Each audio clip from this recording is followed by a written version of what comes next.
Assalamu alaikum wa rahmatullah.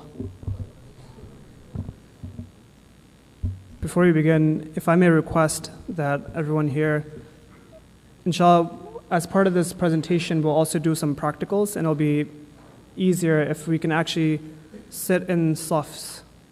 We don't have to go till the end of the saf. You can sit such that it's easier for you to look at the presentation. But in terms of how close we're sitting towards the front, if you can actually sit in safs, it'll make it easier when we actually do the practicals, inshallah. And you can sit comfortably. You don't have to sit like namaz, like that you're close up together. You can space out, that's fine. But if you can just sit in safs, inshallah, when we do the practical, it'll be easier.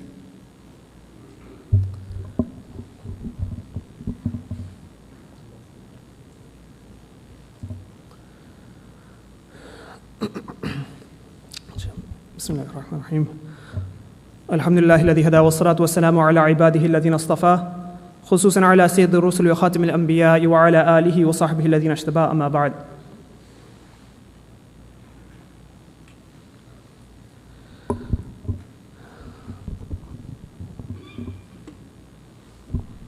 Dear brothers and respected sisters, Alhamdulillah, this is a workshop that I was requested and I had the opportunity to do last year as well. So some of you may have seen this before, but nonetheless, inshallah, it will be a good reminder for those who have seen it, and for those who have not seen it, then inshallah it'll be of benefit. Right at the beginning of the workshop, I actually want to clarify on what the agenda of the workshop is, just so we are clear in terms of what will be covered and also what will not be covered.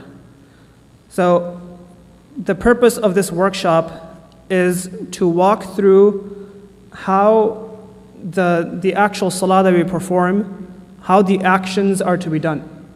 Meaning, when do we raise our hands, when do we drop them, how do we tie them, how is our posture in sajda versus sitting position versus ruku and such. So it's going to talk about a lot of those practical aspects of salah and how we perform it. What it will not cover are other details such as what is fard in salah versus what is sunnah in salah, when do I have to do sajdatul sahu, what if I joined late, right? All these scenarios, right? When do I shorten my prayer versus when do I pray full, right? These other details are very, very important, but outside the scope of this presentation here, right?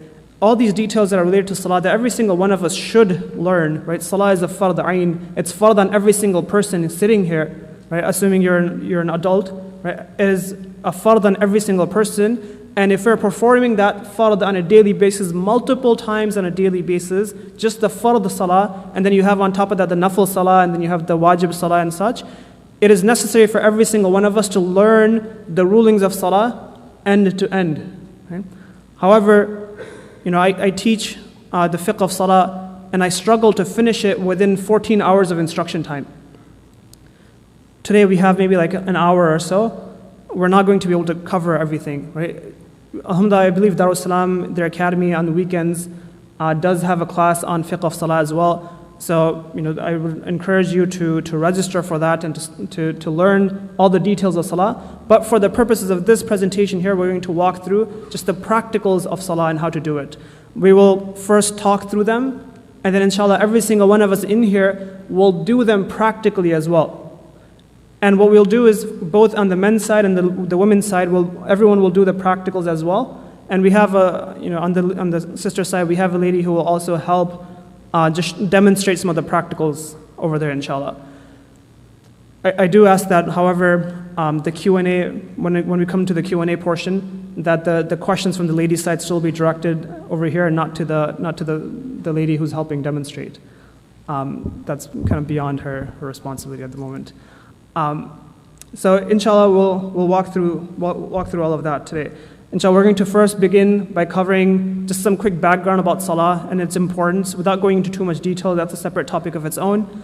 And then we'll just talk about the prayer, starting from the beginning, talking about how do you start the salah, the qiyam position, ruku, sajda, sitting position, and such. And we'll also then talk about witr prayer. And inshallah, if time permits, then we'll also talk about the Eid and the Janazah prayer as well, about how to do those practically. And inshallah, then after that we'll have a Q&A, we'll have time for Q&A. The Q&A will be written, inshallah, So I think the note cards are being passed on both sides. I ask that you do note your questions as they come up. Inshallah, we'll address them during the Q&A. So that was the agenda. So just talking about some terminologies and then the things that we discussed. Now, before we get to the terminology, just one thing for us to recognize is we're talking about something that is an absolute fard here. This lecture is about something that is an absolute fard on every single one of us. And it's not just every single fard is important. However, the salah is one of the most important of ibadat that we have, right? One of the pillars of Islam. And this is something that when all the other rulings were sent down upon us, Allah subhanahu wa ta'ala sent down wahi from the heavens to the Prophet ﷺ, and the rulings descended down onto the earth. When it was time to give the ruling of salah, Allah subhanahu wa ta'ala actually took the Prophet ﷺ from the earth to the heavens during the Isra and Mi'raj, and that is when the ruling of salah was given. A person can understand the importance of this act. Right? It was not just a ruling that was sent down from the heavens to the earth. The Prophet ﷺ was taken from the earth to the heavens and then presented the ruling at that point over there. And this is something that is a salient feature of our deen. This is something that distinguishes a Muslim from a non-Muslim. Jabir radiallahu anhu narrates from the Prophet ﷺ, it comes in Jami' al-Tirmidhi, that the Prophet ﷺ said that بَيْنَ الْكُفْرِ وَالْإِيمَانِ تَرْكُ الصَّلَاةِ, that the differentiation between iman and kufr is a person's salah. That if a person is performing salah, that's a sign that that person has iman. And a person's leaving salah is a sign that that person is getting closer to kufr. Right? That this is something that distinguishes a Muslim from a non-Muslim. And amongst the many benefits of salah, one of the spiritual benefits that we get from salah is that inshallah this is a means of us to stay away from sins. Allah subhanahu wa ta'ala mentions in the Quran, in Surah Al-Ankabut, that inna salata tanha anil fahsha'i wal munkar, that this salah is something that will prevent a person from fahsha and munkar, from indecency and from everything that is wrong and incorrect and sinful. That this salah, if a person is consistent in their salah, then inshallah they have a safeguard from sins. That this will be something that will prevent that person from committing sins. And there's a lot more that can be said about the importance of salah and the spiritual benefits of it. Inshallah, that's for a separate talk. Now, for the purposes of this workshop, just want to clarify certain terms that we're going to use. Right? And the point isn't to study a lot of different Arabic terminology.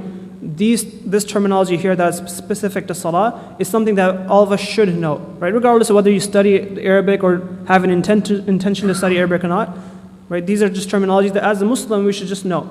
Right? So the first one is qiyam or qawma. Right? Qiyam means a standing position. So when we start our salah, for example, we're in the standing position, we're reciting Surah Fatiha, we're reciting a surah and such, that is the qiyam position. Okay? Qawma is the shorter qiyam, where once we go into ruku, and when we come up from ruku, when we're standing after ruku, before going into sajda, that is known as qawma. Okay?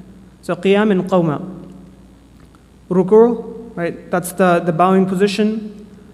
Sajda or sujood, that's the prostration, right? When we go down onto the ground. Qa'ida and jalsa, right? These are the sitting positions. So when a person is sitting and they're reciting their tashahhud, right? When they're in that position, that sitting position, that is called the qa'ida. Right? That's the sitting position. So just remember, just like qiyam and qawma, we say qiyam is the normal standing position, but the qawma is that shorter standing position after ruku. Similarly, qa'da is that sitting position, and the jalsa is that shorter sitting time between the two sajdas.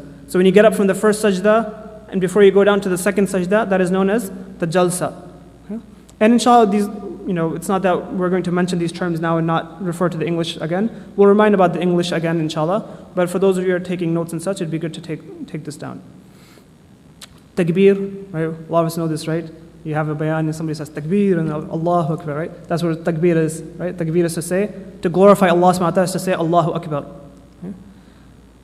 Takbir al-tahrima, right? This is a specific takbir. This is the takbir that a person says in order to start the salah. Right? Takbir al-tahrima. This is the takbir when you make everything else that is not permissible in salah impermissible for yourself. So you say Allahu Akbar and you enter salah. This is known as the takbir al-tahrima. Okay? The initial takbir to start the prayer. Ta'awudh, That's to say, A'udhu billahi minash shaitanir rajim. That's known as ta'awudh. Basmala, right? Bismillah, so to say Bismillahir Rahmanir Rahim. Right? So in Salah, for example, a person says A'udhu billahi minash shaitanir rajim, Bismillahir Rahmanir Rahim, and they start recitation of Surah Fatiha. That is known as the ta'awudh, the Basmala, and then Surah Fatiha. So inshallah, terminology is not difficult, and we'll refer back to it again, inshallah. Also, before we start talking about each of the different positions and how it is to be performed, also want to clarify a few things. One is, just to clarify, we're talking about from the dominant views within the Hanafi fiqh. Right? So obviously there's differences of opinions amongst the different madhabs, and this lecture is not going to talk about all of the different madhabs, or even talking about the proofs within the Hanafi fiqh and such. Those are very interesting topics. It's just not within the scope of this lecture here. So that's one. The second is, we want to walk through certain principles. And if we understand these principles, then we'll understand a lot of the different positions in Salah, especially in terms of, when do we tie our hands, when do we drop them and such, right? Eid Salah, inshallah, will be coming up soon. When do we have our hands tied, when do we have them drop? Inshallah, if we study the principles, then that will become clear to us. So the first principle here that we want to make sure we know is that there are some differences between the Salah of a man and a woman. Okay? There are some slight differences between how the posture is within the different positions. There are some slight differences. And the principle that guides those differences is that women will always adopt positions that are the most concealing for them. Okay? That women will adopt postures that are most concealing for them. Right? It's from the haya of a woman that she will always do that which is most concealing for herself. Okay? And we'll see examples of how that plays into effect, but just so we can document all the principles here. The first principle is, women will always adopt the postures that are most concealing for them. Second is for that person who is following, meaning that person who is following the imam. Okay?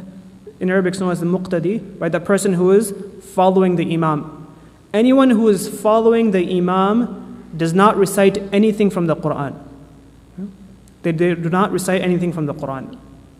So when the imam, for example, is reciting Surah Fatiha, or even if he's reciting out loud or if he's reciting silently, anyone who's behind the imam and following the imam, because Surah Fatiha is from the Quran, they will not recite Surah Fatiha. They will not recite another surah. But for example, when you go into ruku and you have the tasbih in the ruku, Subhan Rabbiyal Azim, right? That's not from the Quran, right? So then a person will recite that. Everyone will recite that. If you go into tashahhud, the tashahhud is not from the Quran, right? So everyone will recite the tashahhud. But in the standing position, anything that is from the Quran, any surahs and Surah Fatiha and such, anyone who's praying behind the imam will not recite that. Okay? That is the imam's position. That is the imam's responsibility. Third is that any non-Quran recitation within the qiyam is to be done inaudibly. Okay? So audible means like you're saying it out loud. Inaudible means you're saying it silently. So anything that is within the qiyam position, the standing position, and it is not from the Quran, it will be said inaudibly, meaning silently. So some of the things that we say in the standing position that is not from the Quran would be, for example, the thana, the ta'awudh, the a'udhu billahi minash shaitanir rajim, the basmala, although bismillah is an ayah from the Quran itself, but here when we're saying the bismillah, right, before recitation of the Quran, at this point a person does not say that out loud. A person saying Ameen after Surah Fatiha, that will not be said out loud. All of these things will be said inaudibly, meaning that only Quran recitation will be done audibly while in the standing position. Fourth, the takbir or the takbirat, the saying of the Allahu Akbars. The Allahu Akbar is said while changing position. Okay? These are known as takbirat intiqaliyah. In Arabic, they're known as the takbirat of intiqal. Right? Intiqal means, right, in Urdu, right, for those who speak Urdu, intiqal means somebody who passes away, right? We say unka intaqal ho gaya, right? Meaning that they passed away. Intiqal actually in Arabic means to go from one thing to another, to change from one position to another, go from one place to another, right? That's when somebody passes away, we say their intiqal ho gaya, like their intiqal happened because, right, they have now gone from the life of this dunya to now the life of the grave, right? So that's why we say intiqal. In Arabic, these takbirat that we do in salah, these are known as takbirat intiqaliyah. These are the takbirat of intiqal, of changing. So as we're changing positions, that is when the takbir will be said. Okay? So for example, I don't say Allahu Akbar and then go into ruku. Right? I don't go into ruku and then say Allahu Akbar. Right? I have to do these while changing positions. So I'm saying Allahu Akbar as I am going down into ruku. Okay? And the same thing will apply for the other takbirat as well. Okay? One thing to note is the taslim, or saying Assalamu alaikum wa rahmatullah at the end of the salah, that's different. Here we're talking about the takbirat. Anytime you're saying Allahu Akbar, okay? The Assalamu alaikum wa rahmatullah that you say at the end of the salah, what's known as the taslim, we'll talk about that inshallah. Okay? Another principle, and it's an important one to understand, and this will help especially with the Eid salah, is that your hands will be tied, that when you're in the standing position, you will tie your hands anytime two conditions are met. Okay? First condition is that there is something that is sunnah to recite at that time. Okay? That at that moment, there's something sunnah to recite. Okay? That's the first condition. And the second condition is that you will be in that position for some significant amount of time. Okay? So some considerable amount of time you will be in that position. These two conditions have to be met. That while you're in that standing position, if there's something sunnah to recite at that point, and you're going to be in that position for some considerable amount of time, then you will tie your hands. If either one or both of these conditions are not found, then your hands in the standing position will be on your sides. Okay? So remember that principle. We'll talk about the application as it comes up, inshallah. Okay? So daily prayers, we're talking about the fard prayers here. Okay? And as we're talking about these, we'll talk about them from multiple perspectives. We'll talk about them from the perspective of the imam, right? If you're leading salah, right? You don't have to be imam of a masjid. Sometimes, things happen where you're leading at your house, somebody else's house and such, and you step up to lead salah. You're in the position of an imam now. You need to know how, as an imam, you should be leading salah. So we'll talk about from the perspective of an imam. We'll talk about from the perspective of somebody who's praying behind the imam. And we'll also talk from the perspective of somebody who's praying individually. And then we'll also talk from the perspective of a man, how a man will do it. And we'll talk about from the perspective of how a woman will do it. Okay? So we'll cover from all of these angles, just so every single person in here has a complete picture of what do I do if I'm the imam, what do I do if I'm praying behind an imam, what do I do if I'm praying individually. The men here also know about, when we go home, how do we, make sure that our wives and sisters and daughters are praying accordingly. And for the sisters who are here, for them to also make sure that when they're teaching their sons, or if their husbands are not here, or their fathers are not here and such, then to make sure that they can explain to them how a man should do it as well. So inshallah, we'll cover from all perspectives. Now, starting the salah. The first thing that a person does when they're starting their salah is, first you want to make sure your hands are out of your sleeves. If your sleeves are rolled up, then you want to make sure you roll your sleeves down, right? So the sleeves are rolled down, and you're standing facing the qibla. That's a given, right? During the entire salah, a person's chest should be facing the qibla, right? At no point during the salah does the chest ever turn from the qibla, right? The same is actually true for adhan as well, right? During the entire adhan, the chest is to be facing the qibla, right? When we say hayya ala salah and hayya ala falah, it's actually the head that is supposed to turn, not the chest, right? A lot of times we turn with the chest, hayya ala salah, and then to the left with the chest, hayya ala falah. Actually, the chest faces the qibla the entire time. It's the head that turns. So during the entire salah, the chest will face the qibla. So a person stands. If you're a man, you're going to stand just with your feet spaced out normally. Right? Usually, the ulama mentioned that as just a general guideline that it's about the distance of 4 fingers. But depending on the bodily dimensions of a person, that could vary. Okay? So a man will just stand with their feet naturally spaced out. A woman, right, there's more haya in her to actually keep her feet together. Okay? So women, don't stand with their feet spread out, right? It's from their haya that they actually stand with their feet closer in together. Now, once you're doing that, and you're ready to now start the salah itself, you're going to raise your hands to now do the takbir tahrima, the starting Allahu Akbar. Okay? Now, the way that this is done is we'll do for the men first and then we'll talk about the women. For the men, and this is actually true for the women as well, the palms will face the qibla, right? So when you're starting the salah, it's not to actually, a lot of times people have their palms facing towards their face. When you're starting the salah, the palms will actually be facing the qibla. For the men, they will raise their hands such that the thumbs are about in the line of the earlobes. Okay? So they don't have to actually touch necessarily, but they're raised up to that level. So a person at this point is facing the qibla. Okay? Now once you start the salah, we'll talk about where you should look, but you haven't started the salah yet. Before you actually start the salah, your palms are facing the qibla, your gaze is also looking straight towards the qibla. And for the men, they're raising their hands such that the thumbs are around the line in the same height as the earlobes. Okay? The fingers, you're not trying to stretch them out, you're not trying to put them together either. They're just spaced naturally. Okay? So you're not making any effort with the spacing of the fingers. Whatever is just the natural spacing, that's where it is. Okay? So you raise your hands, palms facing the qibla, gaze facing the qibla, up to the earlobes for the men, and then you say Allahu Akbar, and you bring your hands down and you tie them. Okay? And we'll talk about how to tie them in a minute. That's for the men. For women, it's similar such that we said their feet are close together, their chest is also facing the qibla, their gaze is also straight towards the qibla, their palms are towards the qibla, and instead of raising their hands up to their earlobes though, they will raise their hands up to the shoulders. So they just raise their hands up to the shoulders, and then Allahu Akbar, and they tie their hands.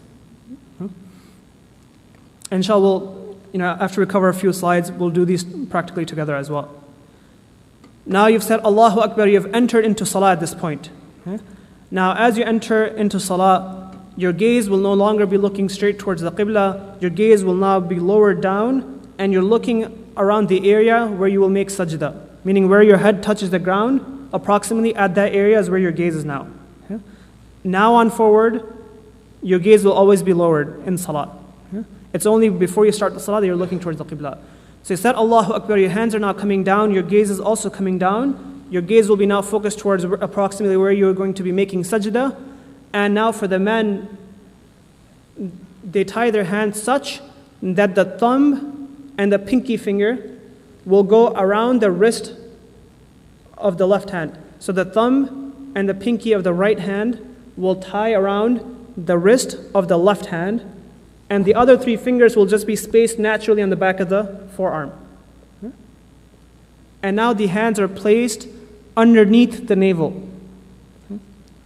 So practically they're saying Allahu Akbar, and as their hands are coming down and gaze is coming down, the thumb and pinky are tying around the wrist, the other three fingers on the forearm, and now the hands are below the navel.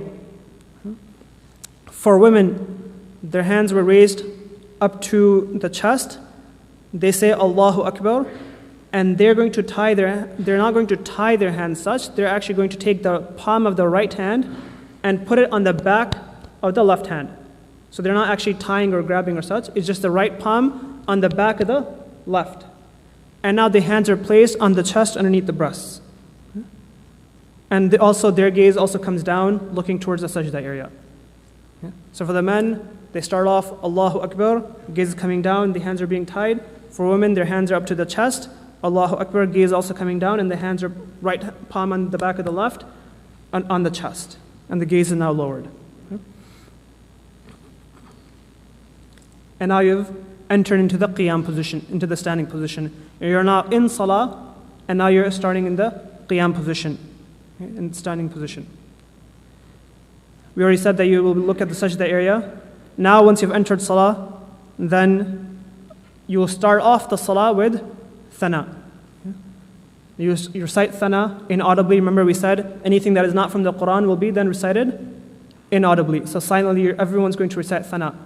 Remember we said that if you're following the imam, you will not recite anything that is from the Quran.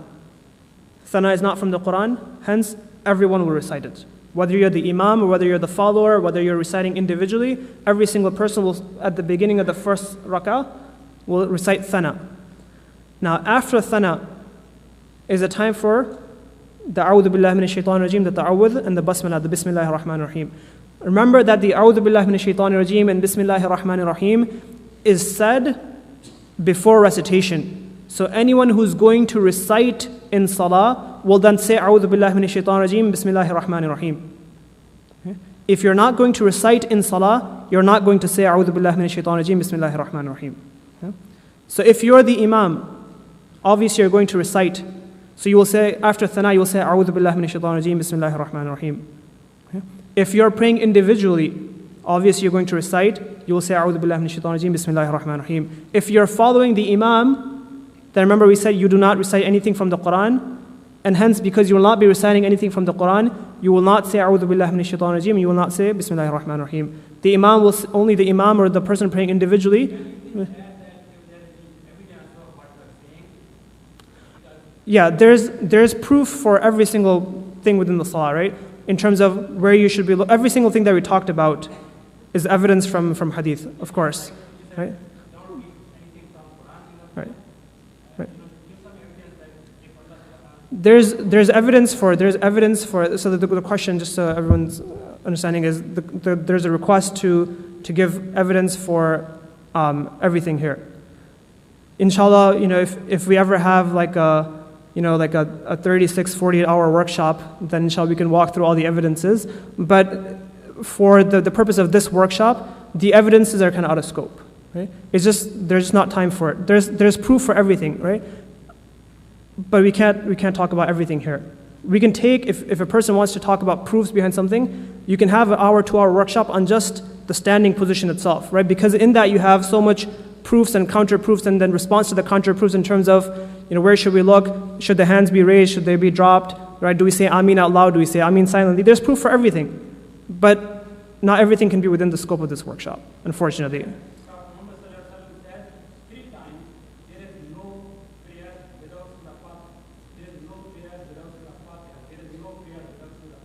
Yeah.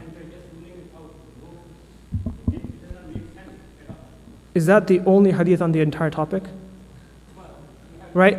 I mean, this is if you're interested in the proofs behind anything, that's, I encourage people to be interested in proofs of things, right? But it just, everything cannot be done within this workshop. And we're just going to have to kind of accept that and move on beyond that. It's just not the scope for it within this workshop. Now, where were we? So the Imam will say, A'udhu Billahi Minash Shaitanir Rajeem, Bismillahir Rahmanir Rahim. He will say it silently, and then thereafter will be the Surah Fatiha. The Imam will start reciting Surah Fatiha. Anyone who's praying individually will recite Surah Fatiha. And then once you come to the end of Surah Fatiha, right, غَيْرِ الْمَغْضُوبِ عَلَيْهِمْ وَلَا الضَّالِّينَ, then everyone will say Ameen, right? If it's an audible prayer and you hear the Imam say Ameen, or say وَلَا الضَّالِّينَ, then of course the people who are praying behind the Imam will also say Ameen. If it's a silent prayer and you will not hear the Imam, then you will not say it, right? But if you're praying individually, then you of course will say it. Now, Ameen, as we talked about from the principles, that this is something that is not from the Quran, it will be said inaudibly.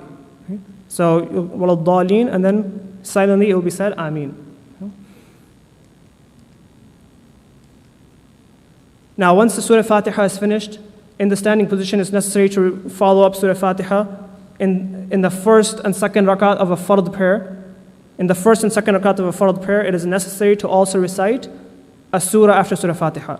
Right? It doesn't have to be an entire surah. If it's at least 3 short verses or 1 long verse, it will suffice.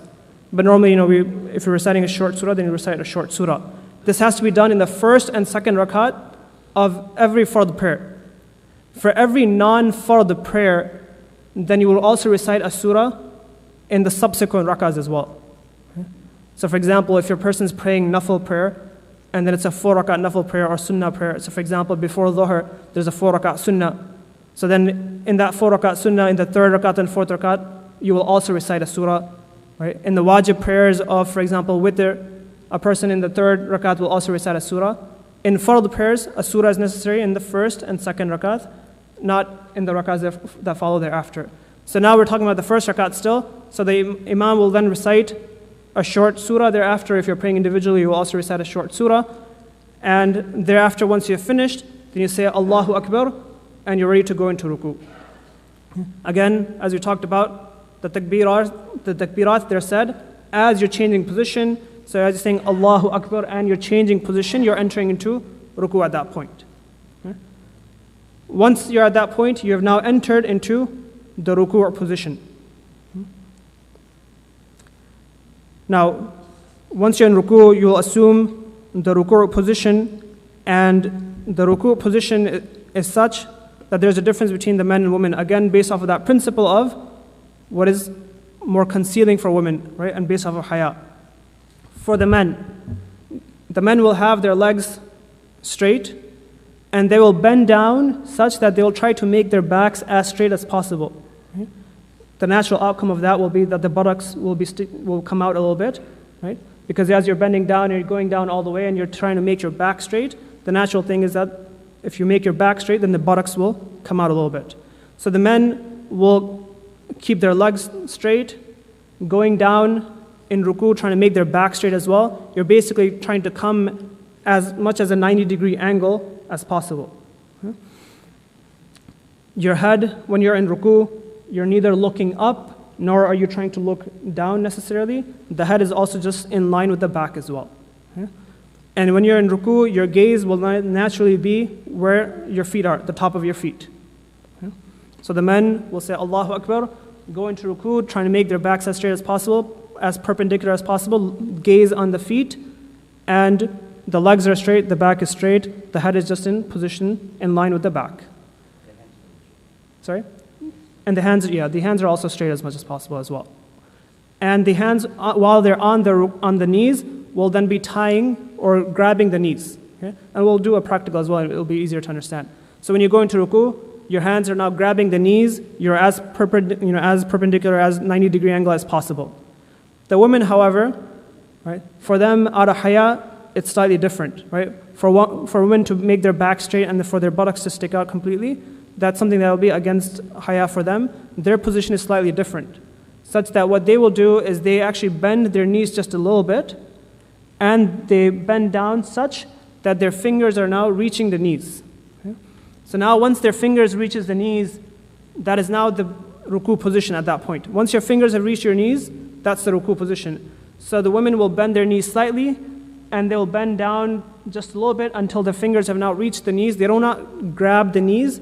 Their fingers are just over the knees, and their buttocks will not be sticking out because they're only bending down a little bit. Okay? That is most concealing for women. That's the position that they will adopt, inshallah. So for the men, we talked about how to hold the hands on the knees. And for men and women, it will be the same in terms of the gaze will not be focused on about the top of the feet. At this point, everyone will say the tasbih, Subhana Rabbil Azim, 3 times. Right? This is something that we said is not from the Quran, hence every single person will say it 3 times. Imam or your follower, or if you're praying individually. The only difference, however, is that for the Imam, to make sure that everyone who's praying behind him has the ample opportunity to recite the tasbih at least 3 times, the Imam will try to say the tasbih 5 times. So the Imam should try to say it 5 times just to make sure everyone says it at a different pace. So the Imam wants to make sure that the people who are praying behind him has had a proper chance to say it at least 3 times. So the Imam will say Subhana Rabbil Azim 5 times. Everyone else that's praying behind him will then have an opportunity to say it at least 3 times at that point. Now, another important thing to note here, and this is where a lot of times there's an error that we do, which is when you're saying coming up from ruku, you say Sami' Allahu liman hamida, right? Allah hears those who praise Him. This is to be said as you're rising. Okay? There's a different role between the Imam and the followers here. The Imam, as he is rising from ruku back to the standing position, right? This is now the qawma position we mentioned. The Imam, while he's rising from the ruku position up, as he's rising, he is saying Sami' Allahu liman hamida, right? Allah hears those who praise Him. The followers behind the Imam, as they are rising, they are saying Allahumma Rabbana wa lakal hamd. Right? There's 4 different ways of saying it. There's Allahumma Rabbana wa lakal hamd, Allahumma Rabbana lakal hamd without the waw, right? Rabbana wa lakal hamd, or Rabbana lakal hamd. Right? These are all fine. the best is the one that is the longest, which is Allahumma Rabbana wa lakal hamd. Right? And that's the one that we should try to say. Right? A lot of times people say Rabbana wa lakal hamd or Rabbana lakal hamd. That is also fine. The best, however, is to say Allahumma Rabbana wa lakal hamd. But the important thing here is, it is not that, what we find commonly is the Imam says Sami' Allahu liman hamida as he's rising, and the followers are silent as they're rising, and then after standing up, the followers say Allahumma Rabbana wa lakal hamd. That is actually not the proper way of doing it. The proper way is the Imam is saying Sami' Allahu liman hamida as he is rising, and the follower as he is rising will say Allahumma Rabbana wa lakal hamd. Now, if you're praying individually, then you're acting in both regards, such that you, as you're standing, will say Sami' Allahu liman hamida, and then when you're finished with that, you will say Allahumma Rabbana wa lakal hamd. But no, so the imam, there's a different role between the Imam and the Muqtadi, the follower here. The Imam is saying Sami' Allahu liman hamida, and the follower is saying Allahumma Rabbana wa lakal hamd as they are rising. Okay? The Imam doesn't say Allahumma Rabbana wa lakal hamd. He did his part, which is Sami' Allahu liman hamida. Okay? Now with that, a person's back in the qawma position. As you're in the qawma position, you're in that standing position, the gaze once again is now in that sajda area where it was when we first initially started our salah. And we make sure that we are now in this position such that the body has come to a complete rest. Right? There are two positions in the salah that we see a lot of times is being butchered, right? Honestly. This is the qawma and the jalsa position. When we come up from ruku and the sitting position between the two sajdas. Right? Oftentimes you find a person barely get up from ruku and he's already going back in sajda. Right? It is necessary in salah that for every single position, your body must come to a complete rest in that position. Okay? So as you say Sami' Allahu liman hamida and you're standing up, you stand for a moment there, right, until your body is at peace, right, it is settled, okay? And then you go into sajda thereafter. Okay? The question, and inshallah, I asked if I'm sure there's going to be a lot of brothers here who have questions. So if you can keep the questions inshallah till the end, we can address them all together at that point. But since the question was asked, it was that what about the imam? If the imam is very fast, then the imam should be corrected afterwards, saying that he should slow down, right? That they're in his jama'ah, maybe older people or other people who have difficulty in changing positions quickly. So the imam should be advised nicely to pray a bit slower. And also, if the imam goes into sajda before your body has a chance to come to a rest, you'll make sure your body still comes to a rest, and then you will go down into sajda. And then as you're going down to sajda, the same principle applies. The takbir is said as you're changing position. So your person is saying Allahu Akbar as he's now going down into sajda. Now, before we talk about sajda, inshallah, let's just run through a practical of that. So inshallah, we ask is if we can just assume, or if all of us can stand on the brother side and the sister side as well. On the sister side, there'll be a lady who will help demonstrate as well. If you can stand in the standing position, then we'll walk through the practical here.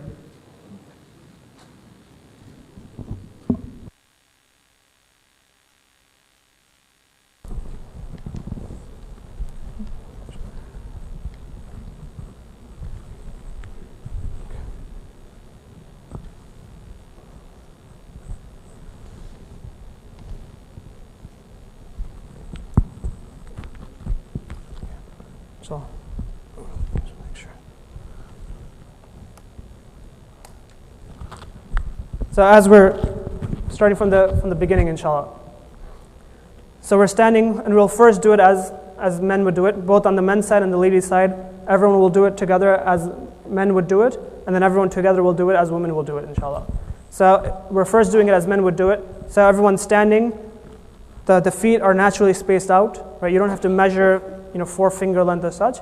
It's natural, right? Whatever is just natural spacing for your feet. You're not intentionally trying to spread them out. You're not trying to touch the feet of the person next to you, right? When we form saf, it's shoulder to shoulder. It's not necessarily feet to feet, right? We're standing, feet are naturally spaced out. Our chest is towards the qibla, obviously, and now our gaze is also towards the qibla. So we're not looking down at this point. We're looking straight ahead at this point, towards the qibla. Our hands are raised with the palms facing the qibla. the hands are raised, palms facing the Qibla, up to the earlobe level. Okay?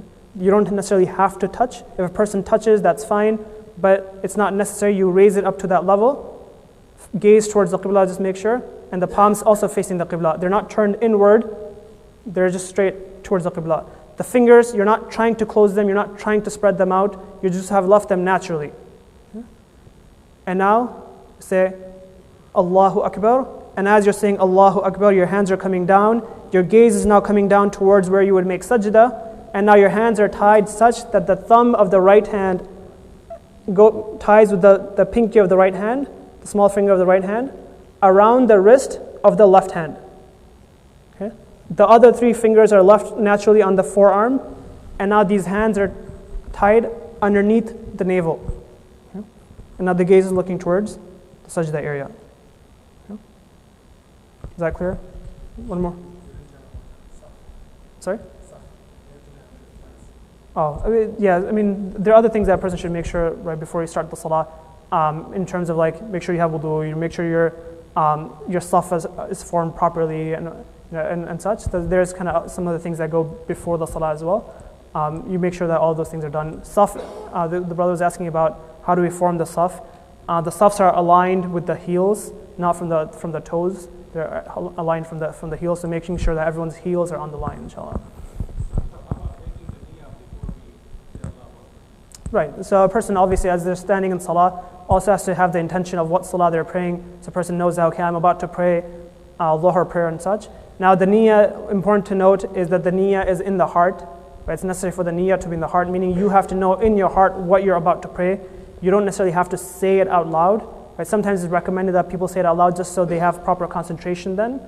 But it's not necessary, meaning if a person forgot to say the niyyah out loud, it's still fine as long as in their heart they knew. Right? If a person intended to stand for Dhuhr, but they accidentally said, I make intention for Asr, and they say Allahu Akbar, right? Their salah is not ruined. Right? In their heart, they knew they were praying Dhuhr, regardless of what came out of their mouth accidentally.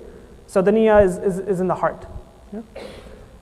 Now, that was for men. So once again, we'll just do it quickly. Palms facing towards the Qibla, the gaze is towards the Qibla as well. Palms earlobe level, Allahu Akbar, hands are tied below the navel. The gaze is now towards the sajda area. Now for the women. Now the feet are, first of all, closer and together. Right?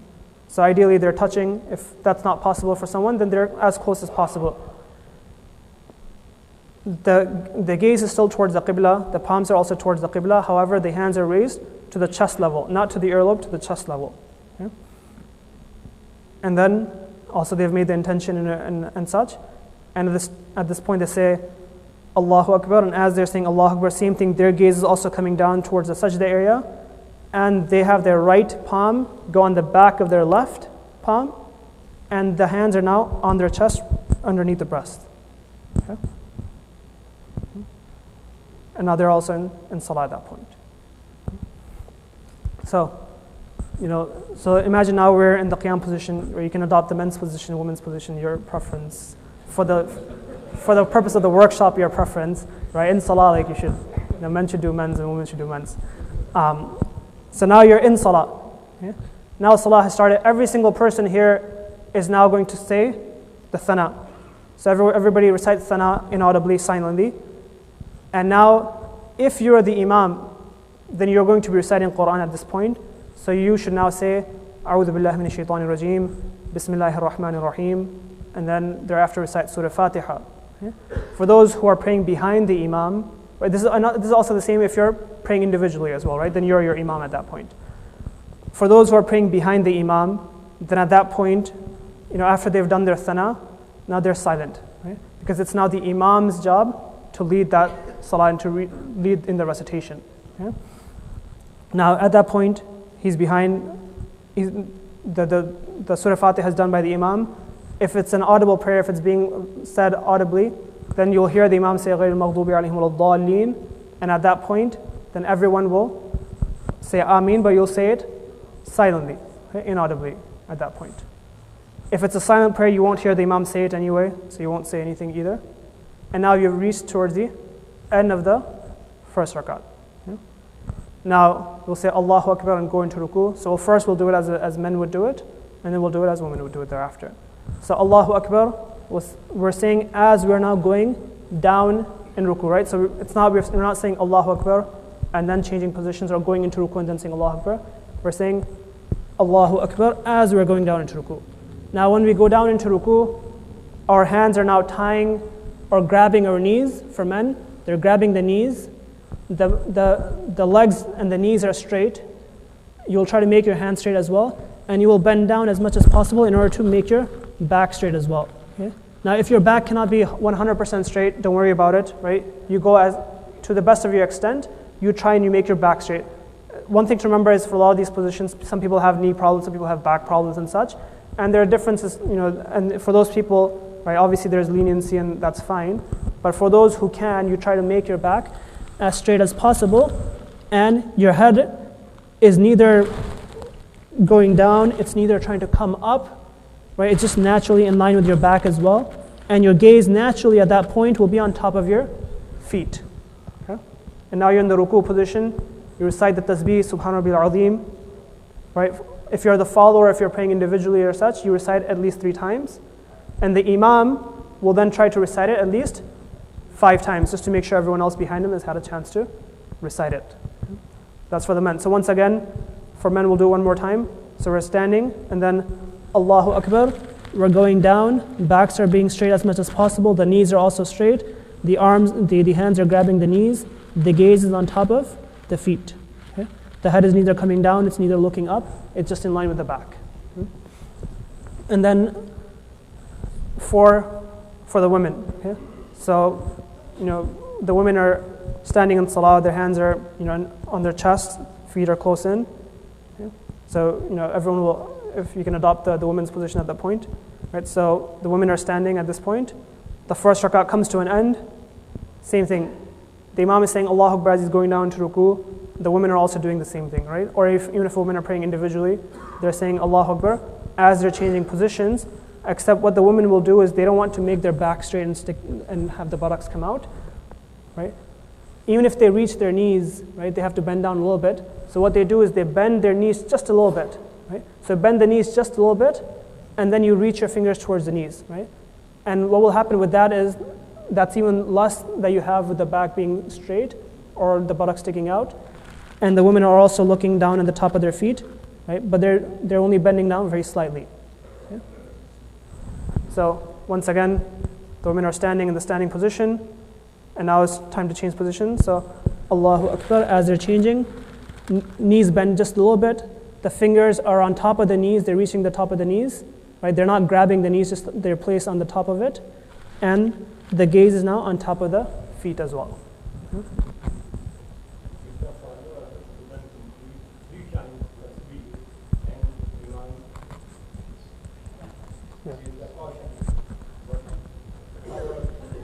The question is if the follower did not have a chance to recite the tasbih at least 3 times and the imam comes up from it, then in that case the follower will follow the imam. He will follow. Even if he only did it 1 time or 2 times, he will follow the imam and he will come up. Okay? The only difference is if the follower has not had a chance to in the tashahhud position, if the follower has not had a chance to finish reciting the tashahhud, and if the imam has already stood up or he has made salam, then the follower will make sure he finishes the tashahhud first and then follow the imam. And otherwise, if any other tasbih in ruku or sajda or such, if the follower has not had a chance to say it the sunnah number of times, but the imam has changed positions, then he will follow the imam. And in the position of tashahhud, one complete tashahhud and not the dua. Yeah, you just finish the tashahhud and then you follow the imam. After tashahhud, immediately. Yes. So now we're in ruku, yeah? And now it's time to come up from ruku. So first, if we imagine we're either the imam or if we're praying individually, we're saying Sami' Allahu liman hamida as we are rising. Okay? Now, if we're the imam, at this point we're silent. Right? We've said our part, which is the Sami' Allahu liman hamida. We're at this point we're silent. Okay? We're just making sure we're standing in that position enough time for the body to come to a full rest.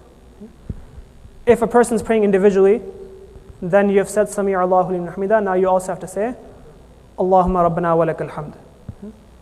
So the Imam will be silent at that point. If you're praying individually, then you also have to say, Allahumma rabbana wa lakal hamd at this point. Yeah? Well, if you're praying individually, as you're coming up, you've said, Sami' Allahu liman hamida, and by that time you're already up, so now at this point you just have to say, Allahumma rabbana wa lakal hamd. It's not possible to say both while coming up. No.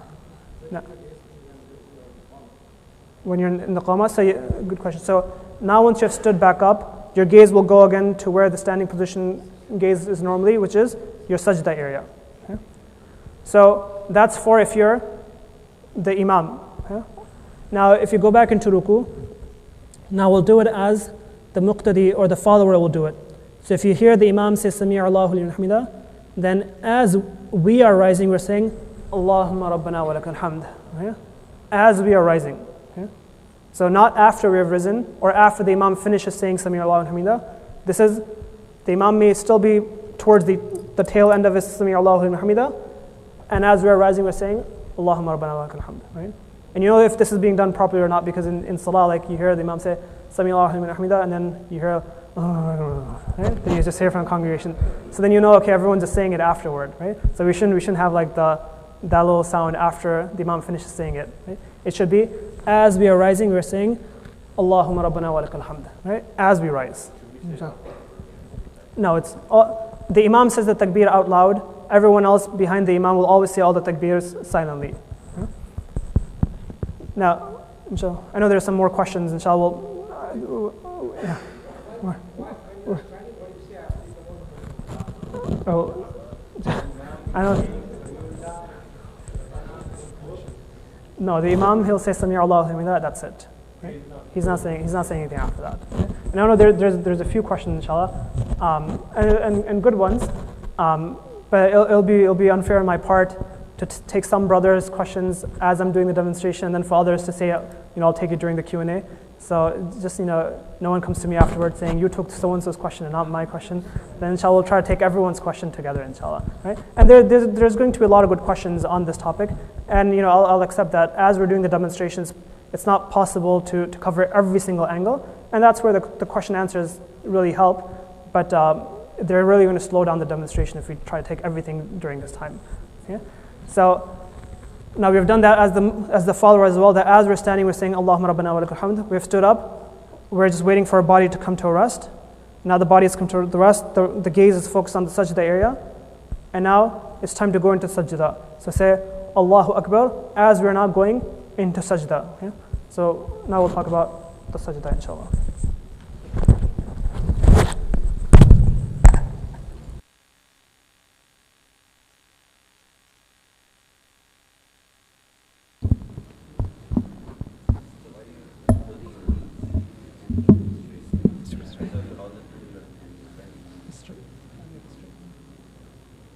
You try to make your elbows, you're not intentionally trying to bend them, you're trying to keep your elbows straight. Uncle's asking about sajda position. A very good question, because that's what we're going to talk about right now. Yeah?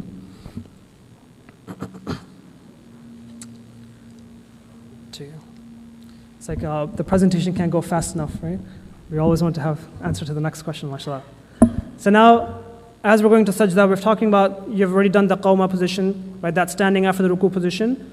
And now you're ready to go into sajda. So you're saying Allahu Akbar as you're moving down into sajda. And when you go down to sajda, it will be such that, obviously if a person has back problem, knee problems, they may need to take support from their hands first before bringing their knees down and such. Obviously that's okay for them. But generally what we try to do, if we're capable of doing it, is when we're going down to sajda, first our knees will touch the ground, then our hands will touch the ground, and then our face will touch the ground. Okay? So as we go down, the knees hit the ground first, then the hands, and then the face. Okay? And now you'll now assume the sajda position. Okay? Again, the sajda position, this is something that will be different between the men and the women out of haya. Okay? The men, generally speaking, they will space out everything, whereas the women, they'll try to keep everything close in together. Okay? Now, the men, when they're going down in sajda, they'll make sure that there's a distance between their knees and their stomach and their chest, right? So you're not trying to do sajda real close in. You actually try to space it out a little bit. Alhamdulillah, like this masjid has safs that are a bit more in lengthwise, so you're able to do sajda properly. There's some other masjids where the safs are very close together because it's a shorter masjid. In those cases, you're restricted by where you're restricted by.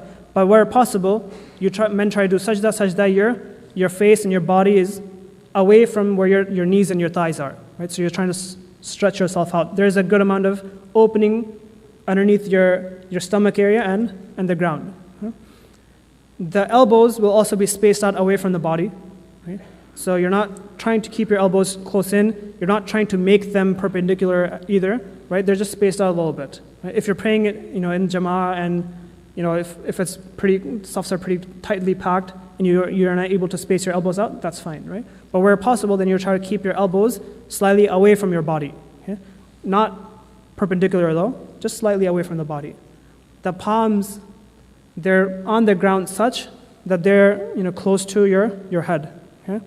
They're real close to your head. Right? Some of the books of fiqh mention as an explanation that imagine if something were to fall out from your ears, it would fall on the back of your hand. It's kind of not a very good picture to imagine, so I normally don't talk about that way. But you just imagine that they're next to your ears. Right? They're next to your ears. Okay? So the fingers, this is the only position where you're trying to do something with the finger spacing. Okay? For every other position, your fingers are just naturally spaced. Okay? In the sajda, you're trying to bring your fingers close in together. Okay? So the fingers are close in together. The hands, when they're on the ground, the fingers will be facing the qibla. Okay? The feet, they are such that the toes are facing the qibla, and the bottom of the feet, both feet are erect. Right? So the heel is facing up, basically, and the toes are bent to face the qibla for the men. There's spacing also between the heels and the buttocks of the men. So their buttocks are elevated from the ground. They're elevated from the heel. So every part of their body is spaced out. Right? The chest is spaced from the thighs. The elbows are spaced away from the sides. The buttocks are spaced up and higher away from the heels. Okay? Now, the feet are where they were when a person was standing. Okay? So a person was standing and they went down to sajda, the feet are still where they were. Okay? Now, for women, okay, obviously there's slightly different for them for the haya purposes, right, where they're not going to keep their buttocks elevated from the ground and such. So what women will do is when they go down to sajda, they're going to keep all those things that we talked about keeping spaced out, they're going to keep all of those closer in together. Okay? So the elbows will actually be touching the sides of the body. Right? The buttocks will be as close to the ground as possible. And if a person has their heels pointing up, that will naturally elevate the buttocks as well. For women, what they will do is their feet will actually be turned towards the right side. Right? And we'll do that practically as well. So the feet will be facing towards the right side such that the toes are facing to the right. So the toes of both feet are facing to the right. They're not facing the qibla. They're facing to the right. Okay? And the buttocks as close to the ground as possible. The women, they're not spacing their upper part of the body away from the lower part of their body. Their chest and their stomach area is real close to their thighs. And the arms are close in. The elbows are towards the ground. Okay? Whereas for the men, it was elevated further up. Okay? So everything's close in together, and they go in sajda in that position. Now, when you're in that position, you naturally will be looking, your gaze will naturally be towards the bridge of your nose. Right? There's not a whole lot where it'll naturally go anyway. That's where it'll naturally be, and that's where you'll be looking. Okay? In that position, just like the ruku, you're going to say the tasbih 3 times. For a person who's praying individually or the person who's praying behind the imam, you're going to try to say it at least 3 times. And the imam will try to say it at least 5 times, just to make sure that everyone behind him has had a proper chance to say it at least 3 times. Now, once you've done that, you've finished the responsibilities of sajda, and now you're ready to come up from sajda.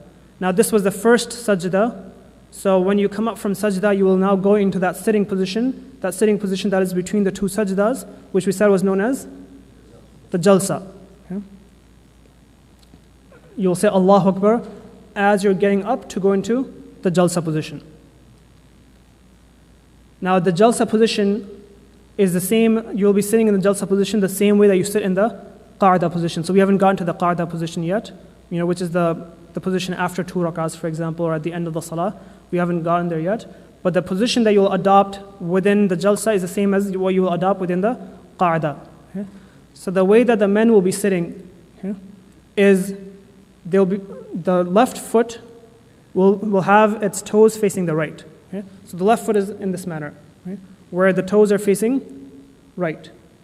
And the right foot is just like it was in sajda, meaning that the toes are facing the qibla and the bottom of the foot is straight. Okay? And now the men will be sitting on that left foot.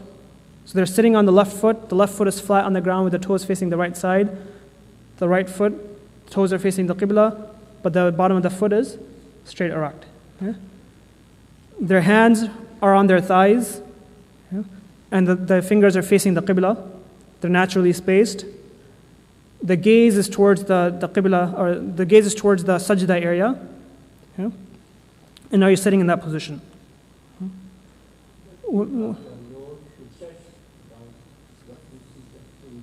Yeah, so when you're in sajda, we said, your head will touch the ground. The head here is both your forehead and your nose. Both things have to touch the sajda. Okay? So sajda, right, when you do the janazah, right, you put the itar and the kafur on certain positions of a person, right? That's according to where the positions are touching the ground during the sajda area, and there's in there for the janazah, right? So at the bottom of the feet, because those are touching the ground, or on the palms, the forehead, the nose, right? These are the places that are going to be touching in the sajda. So yes, the head, both the forehead and the nose must be touching the ground. Yeah? Some people say that you touch the nose first and then the forehead, but it's not necessary. It's that when you're going sajda, the knees go first, the hands, and then your head. Right? It doesn't have to be such that it's nose and then forehead. Both of them together is also fine.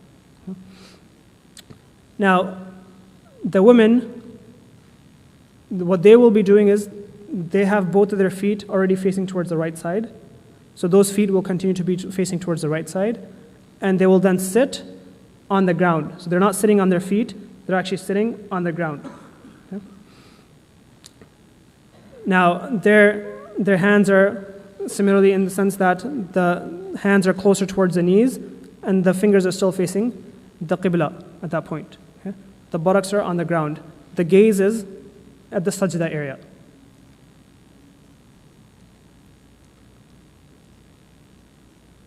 Sorry, my mistake. When you're in the sitting position, your gaze is actually on the top of your thighs, okay? Not the sajda area. The sajda area is where you're focusing when you're in the standing position. When you're in the ruku position, it's on the top of your feet.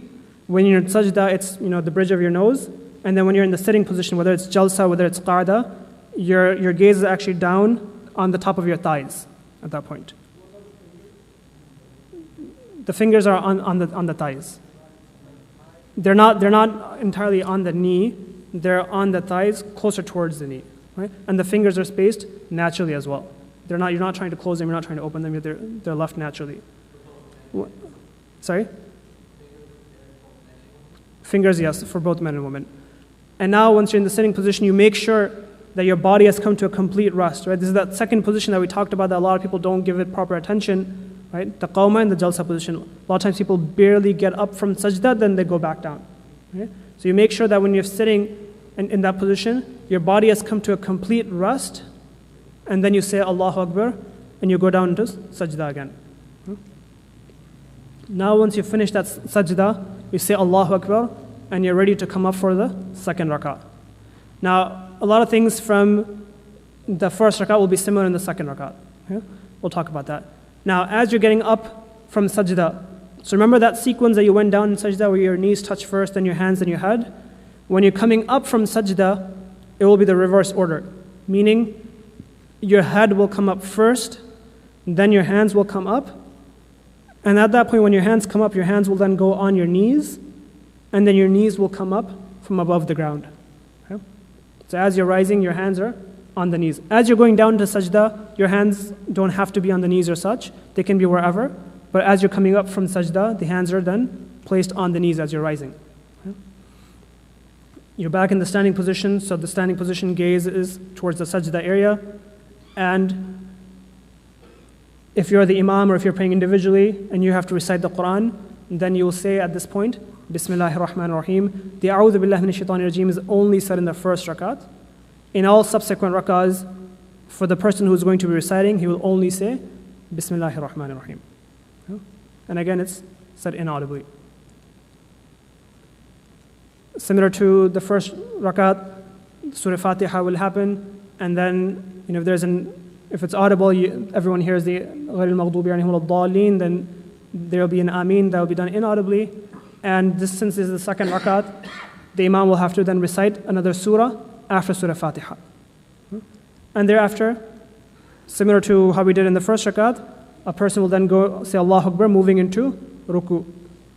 Thereafter it's the same, right? Same thing that we did in the first rakat with ruku. The qawma, when you come up, when you go into sajda, it's the same. When you come up between the two sajda, the jalsa position is the same. You go down into sajda again, same thing. And then now, once you come up, then at this point, you're in the qa'ada position, right? That sitting position, which is similar to the jalsa, except now this is the time when you're going to be reciting tashahhud and such. Okay? So assume the qa'ada position, we already talked about how it was when we talked about the jalsa. A person then will recite tashahhud at that point. Now, when you're reciting tashahhud, the way that your finger will be raised and dropped, right? And this is the same for men and women, is when you get to the tashahhud and you're about to say ashhadu an la ilaha illallah. Okay? When you're saying ashhadu, right?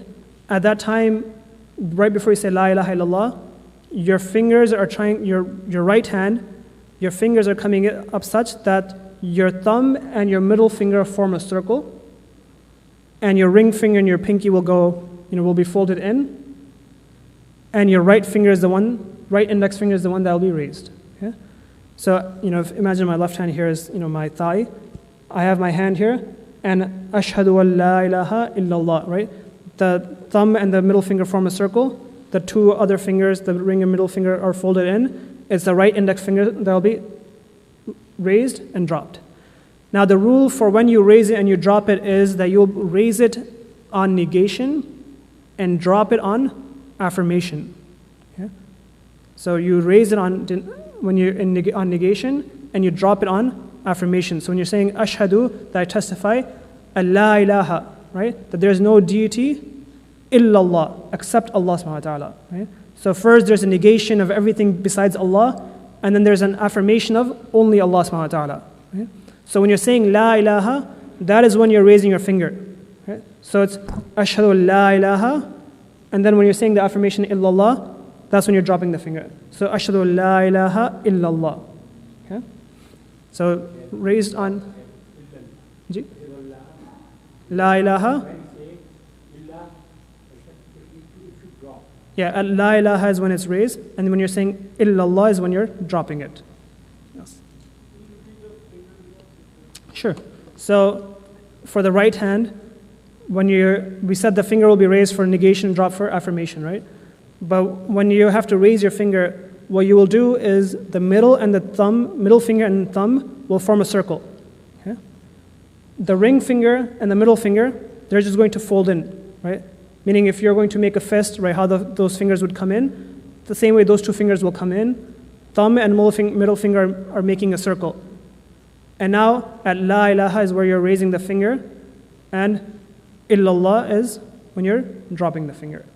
Thereafter, once you've dropped your finger, you leave your hand in the way that it is. So you don't have to flatten out again. You will just, once it's dropped, only the finger comes down. The rest of the hand is left as it is. Okay? Now when this finger comes down, it won't come down such that it's touching your thigh again. It'll just be a little bit above the thigh. So it's not touching it. You could say barely, almost close to touching it, right? So it's just a little bit above the thigh. It's not actually touching it. But the important thing is you just simply drop the finger. You don't flatten the hand out again. Okay?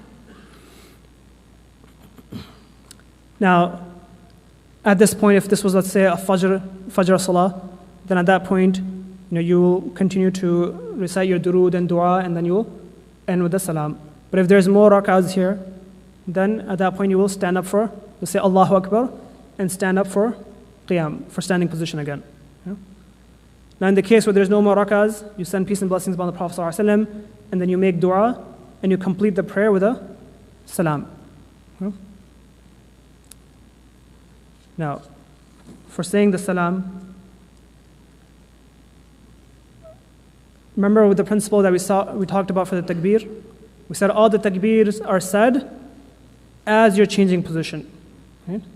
Now the taslim or the assalamu alaikum wa rahmatullah is different, right? That will apply for the takbir, it's not for the taslim.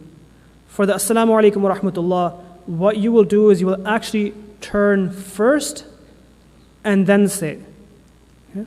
So you first turn to the right, looking over your right shoulder. Your gaze isn't looking straight ahead. Your gaze is looking over your shoulder, over your right shoulder. You have turned your head to the right, looking over the right shoulder. After you've turned, you say, Assalamu alaikum wa rahmatullah. And then, once you've finished that, then you turn to the left side, looking over your left shoulder, and thereafter say, Assalamu alaikum wa rahmatullah. Okay? But it's a motion, straight motion from the right side to the left side, right? You don't have to make like a pit stop in the middle, right? Some people like stop and they do like a head nod, and then like go to the left. You don't have to do that, right? You go straight from the right to the left. So Assalamu alaikum wa rahmatullah. Assalamu alaikum wa rahmatullah. Yes, continuous flow. Right? Okay.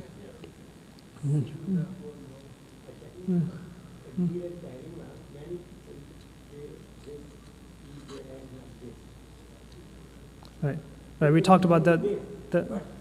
Sometimes they grab their ear or they say, this is not the correct thing. No, as we talked about, the correct position is that your palms will have to, your palms have to face the qibla. So that's how then you'll finish the salah at that point. Okay? Maybe at this point we'll run through some demonstrations, and then we'll talk about if there are additional rakahs, how do you do the additional rakahs, and then after that we'll talk about the witr and the Eid and janazah salah. Inshallah, those will go quicker, inshallah. Okay? Sorry?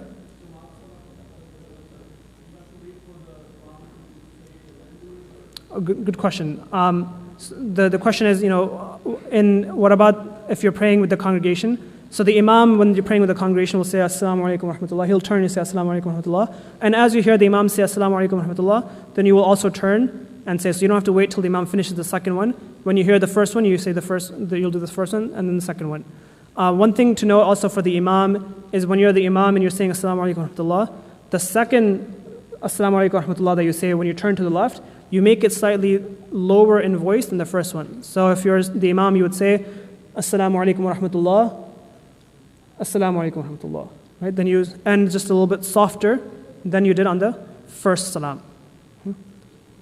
So we'll just run through the practical of sajda and of the setting qada position and ending salah, and then we'll wrap it up with our Eid and janazah, inshallah.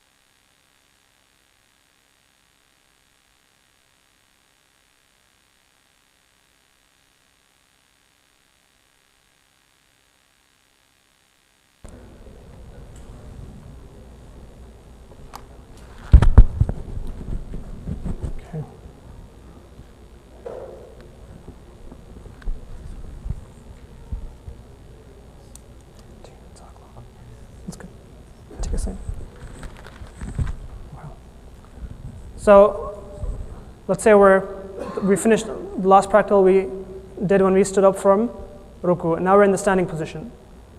So now we're saying Allahu Akbar, right? And as we're saying Allahu Akbar, it's hard for me to demonstrate this from up here, right? So as you're saying Allahu Akbar, your knees are touching the ground first, okay? And then your hands are touching the ground, and your head is touching the ground, inshallah. Okay?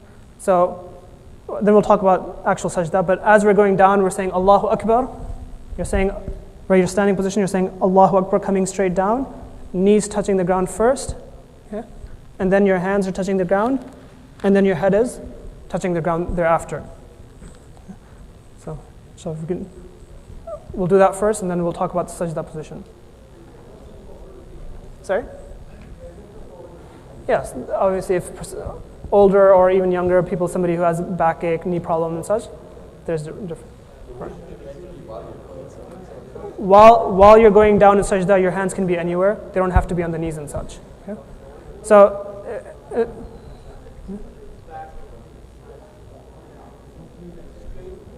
we'll talk about sajda position in a minute. So everyone can just say Allahu Akbar and go into sajda, or at least sit down at the moment. Then we'll show the sajda position. Okay? No.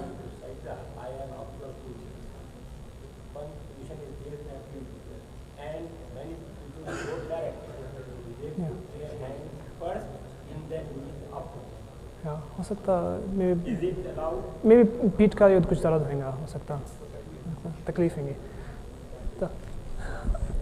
So now when you're going in sajda, so your hands have come down on the ground and then your face has touched the ground thereafter. Okay? So it's hard for me to space myself out at this, this member area. It wasn't designed for that purpose. But right, if I was doing this, right, I would have my upper body, my chest, right, and my thighs a bit spaced out. Okay? And then, I don't want to fall off here. But, yeah, I'm not sure if Dar es Salaam is like workers' comp or not.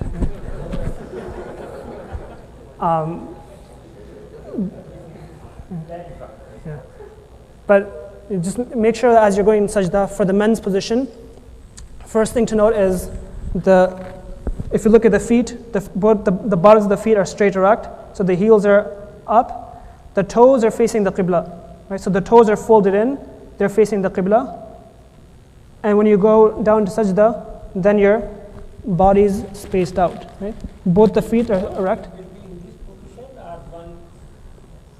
In the sajda position, both feet are erect. In sajda position. Now you're making sajda such that imagine if I was making sajda, then my elbows are farther away from my sides, my hands, the fingers are actually closed in, and they're next to my head, next to my ears, and the fingers are facing the qibla. Okay? My elbows are farther away from my sides, and I've made sajda a little ahead, right? So I've spaced my body out a little bit. Yeah, because what happens naturally is when you make sajda a little farther apart, right, your back will normally have like a downward incline, right? So just try to make sajda now, and for the ladies' side as well, we're doing it as a man would do it first. So try to space your front of your body out, your head, try to make your head, imagine like you're trying to put your head towards the top of the, in the stuff that you're sitting, the front line, try to aim for that, right? Try to go ahead. And make sure your elbows are above the ground, your forearms are above the ground, your elbows are away from your sides as well. Okay? And let me just actually do it once on the ground, just to make sure. Ji? Ji. Right. So, if you're going down to sajda, right, your knees are touching the ground first, then your hands are coming down, right? And your hands are already placed such that the fingers are closed in, they're facing the qibla, and they're already positioned such that your head is going to go in the middle of it. Okay? And I'm not coming in close. When I put my hands down, I already put it farther from where my knees are.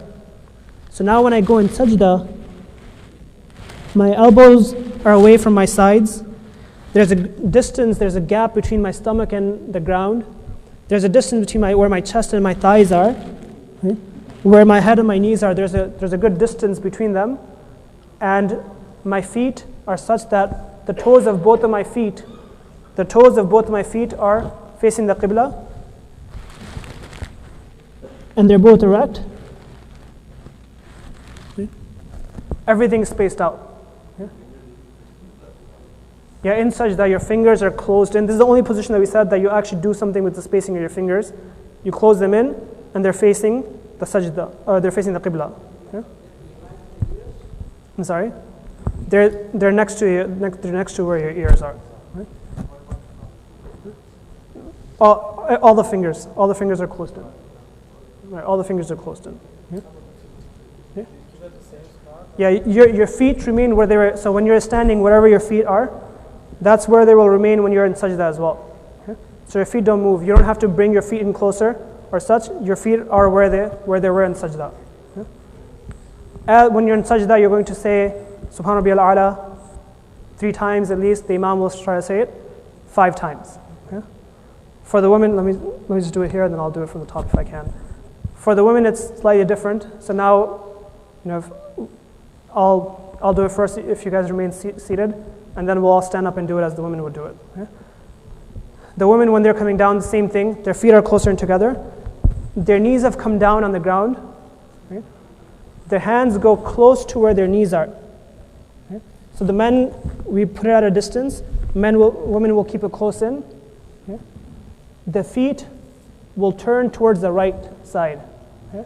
That allows the buttocks to come closer towards the ground. And then the head goes in on the ground between the hands. Okay? So the buttocks are as close to the ground as they're able to get it. The body is closed in together. The elbows are not spaced out. The elbows are also close in together. The forearms are as close to the ground as possible, right? Even touching if need be, right? If they can. But everything is closed in, right? Everything is closed in together as much as possible for the women. Yeah?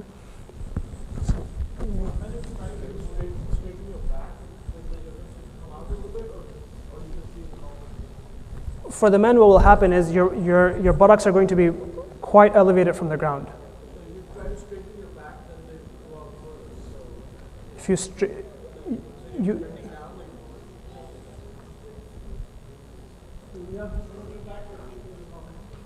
no, when you're in the sajda position, when the men space themselves out naturally, what's naturally going to happen is the back's going to be on an incline. You're not imposing anything. Yeah. Now, for women in the sajda area, this is more meant for the women's demonstration here. So everything is close in together, and you're coming down as close to your body as possible.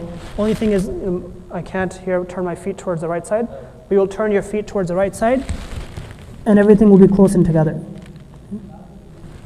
So, inshallah, if, everyone here on the men's side and the women's side, right? A lot of times men find this difficult. It's doable, right? Our sisters do it all the time. You can do it as well, inshallah. Right? Ji? The forearms, yeah, they'll try to be on the ground. Elbows too, yeah, everything as close down and close in and close down as possible. So if everyone here from the brother side, if you can stand back up.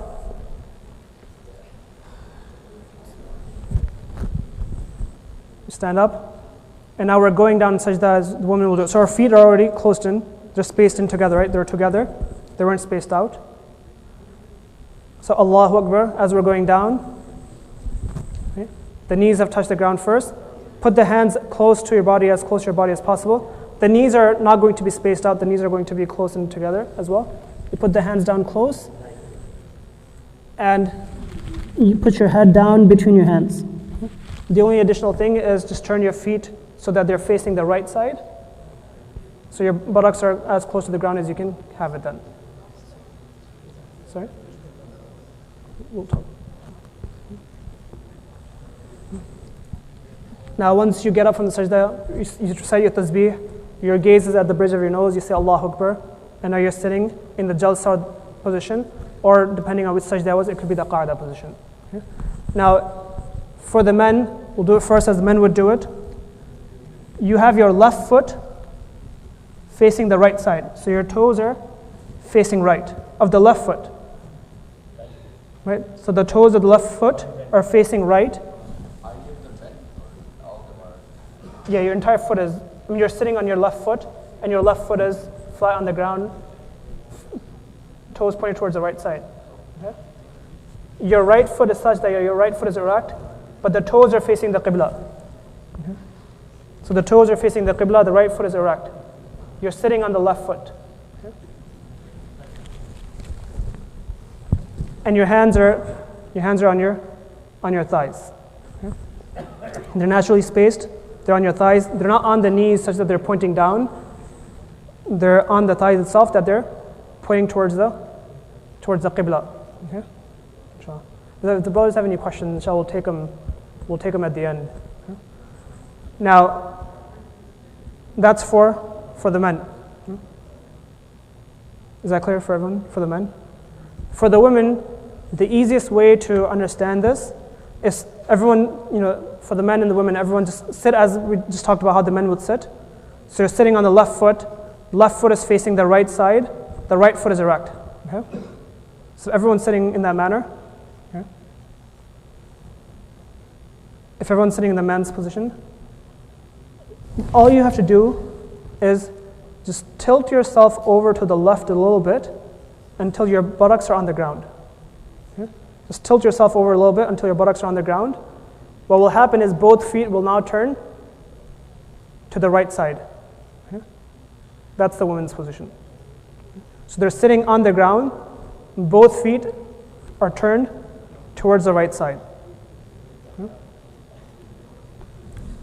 Now, once you're in that position, let's say you're in the tashahhud position, you're doing your tashahhud.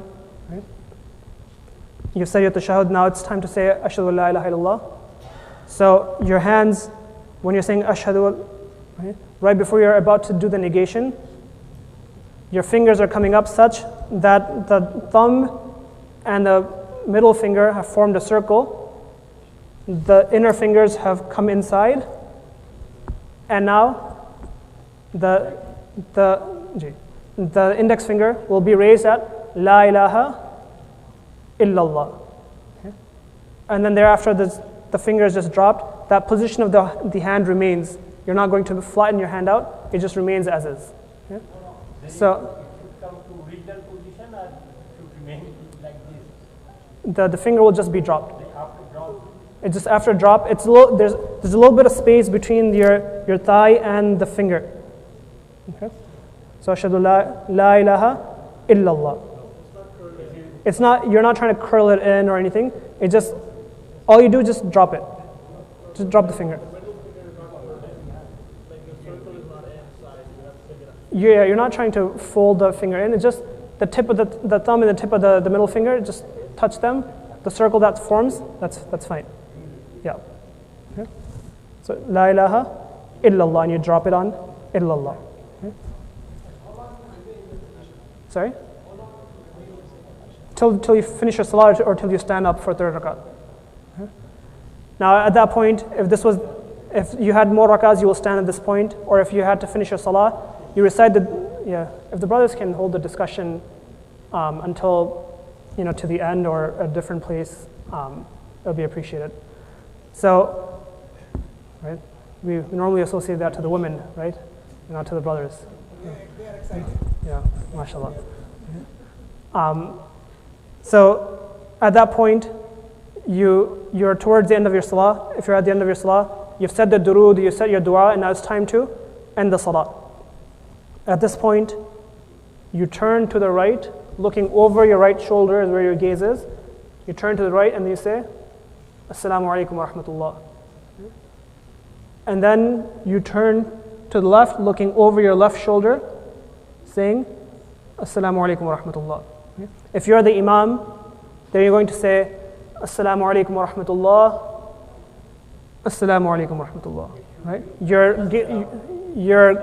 Your voice will be lowered just a little bit on the second salam. Yeah, you're not looking straight out, you're looking over your left shoulder, and you're looking over your right shoulder, inshallah. The question is, as you're bringing you're turning your head from the right to the left, your gaze is naturally looking down because you're already looking over the shoulder. So as you're turning to the left, then your gaze is also looking down at that point. And then you finish the salah at that point. There's details in terms of what your intention should be and what you're intending if you're the imam or you're the follower and such. There's more details around that, which is kind of out of the scope for this. Yeah.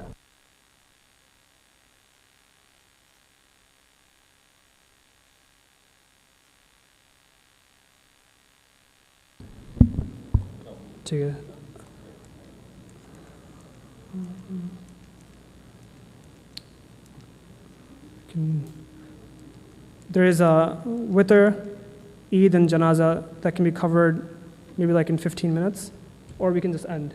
Right? It's already gone for long. It's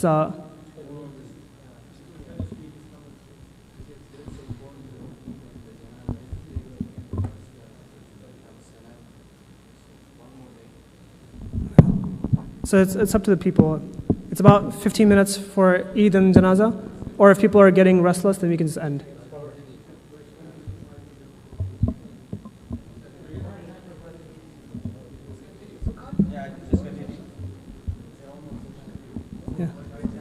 Yeah. If you have more sessions, you talk to Dar es Salaam, but it's not going to be in Ramadan anymore.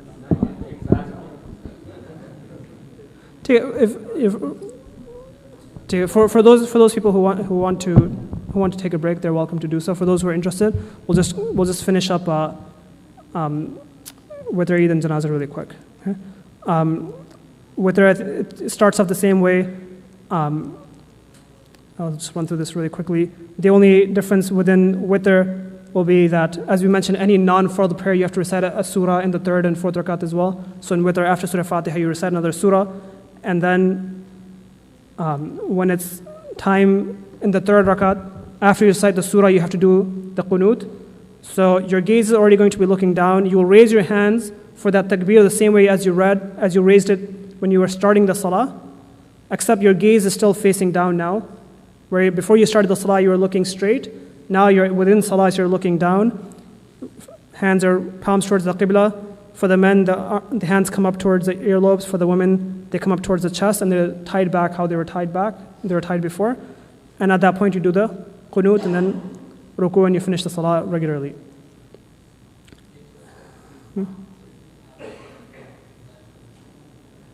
We're talking about, kind of in the ideal method of performing.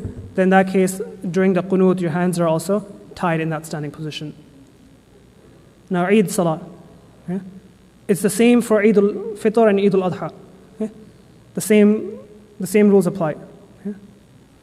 After the initial takbir, so this is, there's different ways that the Eid is prayer, but this is assuming with the 6 extra takbirat.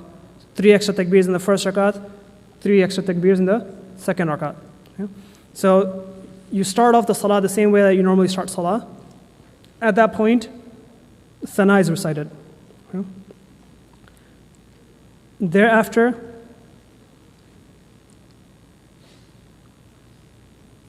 you have to do the 3 extra takbirs, right? The 3 extra takbirs in the first rakat are done at the beginning, and the 3 extra takbirs in the second rakat are done towards the end of the standing position, right? So in the first rakat, you do the extra takbirs, then you recite. In the second rakat, you do the recitation, and then you do the 3 extra takbirs, right? Now, remember that principle that we talked about in terms of when you tie your hands. The principle that we said of when you tie your hands was what? 2 conditions we mentioned. There's a sunnah dhikr at that point, and you're going to be in that position for some considerable amount of time. Okay? Now, let's apply those principles in Eid, right? So if you understand this according to principles, right, then we'll understand and we'll do it properly, and we don't have to be the guy that's, looking to the person right or left to see what he does first. And inshallah, we can be the leaders and have people look at us when we're doing it, right? So, off the principles, we started the salah, right? At this point, our hands are tied and we're reciting thana, right? Why are our hands tied at this point? The sunnah dhikr, which is thana, and it takes a amount of time to recite it, right? So your hands are tied. Now it's the time for the 3 extra takbirat. Okay? Our gaze is lowered. First takbir, our hands are raised to the earlobes or to the chest, depending on men versus women. Okay? Allahu Akbar, hands are raised. Now, after this first takbir, what do we recite? Nothing. So based off the principle, do we tie our hands or not? No, right? You drop the hands. First extra takbir done. Second extra takbir, Allahu Akbar, hands are raised. What do we recite after the second takbir? Nothing. According to the principle, then the hands will be dropped. Third extra takbir in the first rakat, Allahu Akbar, hands are raised. What do we have to do at this point? Sorry? The imam will recite Surah Fatiha and recite a surah at this point. So now, after this third takbir, is there some dhikr, some recitation, something that's going to happen? Yes. And is there going to be for a considerable amount of time? Yes. So after this third takbir, based off the principle, we will tie our hands. Okay? So again, to recap, we started the salah, tying our hands just like we normally do. There's a sunnah dhikr at that point, right? The thana. So you do thana, and then now you have to do 3 extra takbirat. First extra takbir, we drop the hands because there's nothing to recite at that point.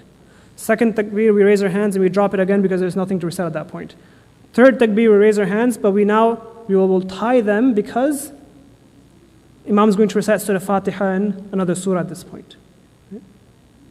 And then the hands are tied. First rakat will finish normally, you'll go into ruku and sajda and jalsa and sajda again. You'll come back up for second rakat. In the second rakat, the extra takbirat are done not at the beginning, but they're done at the end, right? So they're done after recitation. So when we come up from sajda and we're standing in the second rakat now, we tie our hands at this point because Imam is going to recite Surah Fatiha, is going to recite another surah, right? So there is a dhikr there, there's a recitation there, and it's going to be for a considerable amount of time. So our hands are tied, Imam recites Surah Fatiha, he recites another surah, and now we have to do 3 extra takbirat. Okay? Allahu Akbar, hands are raised for the first extra takbir. Then anything to recite? No, hands are dropped. Second extra takbir, Allahu Akbar, hands are raised. Anything to recite at this point? No, hands are dropped. Third extra takbir, Allahu Akbar, hands are raised. Anything to recite at this point? No, recitation is already done. You drop your hands again. And then the 3 extra takbirs are done as well. The second rakat is also finished. The next thing you do is Allahu Akbar and go into ruku. Okay? In the second rakat, after the third rakat, your hands drop again because based on the principle, there's nothing to recite at that point. Right? And then you say Allahu Akbar, you go into ruku. Okay? And quickly, janazah prayer. You start the janazah prayer. The janazah prayer is different from the Eid prayer in the sense that in the Eid prayer, when we are doing the takbirat, we're saying Allahu Akbar, we raise our hands. Right? In the janazah prayer, every time you say Allahu Akbar, the hands remain tied, you're not raising them. So you start the salah in the janazah prayer, right? Allahu Akbar, and you tie your hands. Why do you tie your hands at this point? There's sunnah dhikr at that point, right? After the first takbir, we recite thana. Yeah? Right? It's not slightly different. You add wajalla thana'uka in that, right? But you recite thana at that point. Now, it's time to say another takbir. Allahu Akbar, right?